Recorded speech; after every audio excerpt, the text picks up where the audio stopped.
വാടാ ഒരു ചായ കുടിച്ചിട്ട് പോവാ. ആ പാടറാ മറ്റോണ്ട അവിടെ ഓനെ ഇഷ്ടപ്പെടില്ല. ഇജ്ജിന് വന്നാ ഒരു ചായ കുടിച്ചിട്ട് പോവാ. ഒരു ചായ അല്ല എനിക്കപ്പോ ബിരിയാണി ഒന്നും വേണ്ടേ? ഏയ് എനിക്ക് ബിരിയാണി ഒന്നും വേണ്ട. ഒരു ബിരിയാണി എടുത്തോ.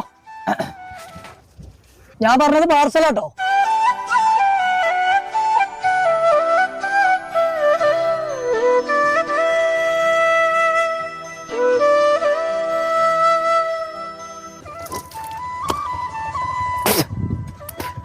എടാ നിങ്ങൾ തമ്മിലുള്ള പ്രശ്നം ഇതുവരെ കഴിഞ്ഞില്ലേ? ചോന്റെ കാര്യം എന്നോട് ചേർക്കണ്ട. അത് എനിക്ക് ഇഷ്ടമല്ല എന്നുള്ള എനിക്കറിയില്ലേ. ചെങ്ങായ 4-5 കൊല്ലായി നിങ്ങൾ നമ്മൾ തെറ്റിയിട്ട്. അതിന്റെ സത്യാവസ്ഥ എന്താ എനിക്കറിയോ? അതൊന്നും എനിക്കറിയേണ്ട ആവശ്യമില്ല. ഇതിന്റെ കണക്ക് എത്രയെന്നൊന്ന് പറഞ്ഞ. അതിന്റെ പൈസ ഒന്നും ഇജ്ജ് തരണ്ട, അതൊക്കെ ഓൻ തന്നുപോയി.